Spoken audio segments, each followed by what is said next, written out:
Para sa mga baguhan at gustong matutong tanggalin ang watermark ng TikTok, ito, sundan nyo ito. Ganito lang yan.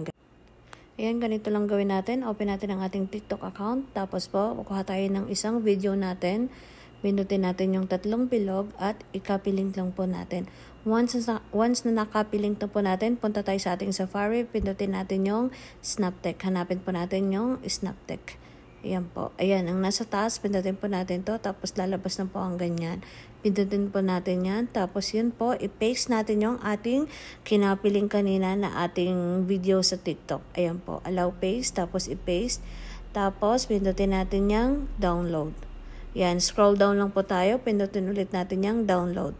Ayan, may makikita po tayong download ulit. Pindutin ulit natin yan. Nakita nyo yung kulay blue sa baba.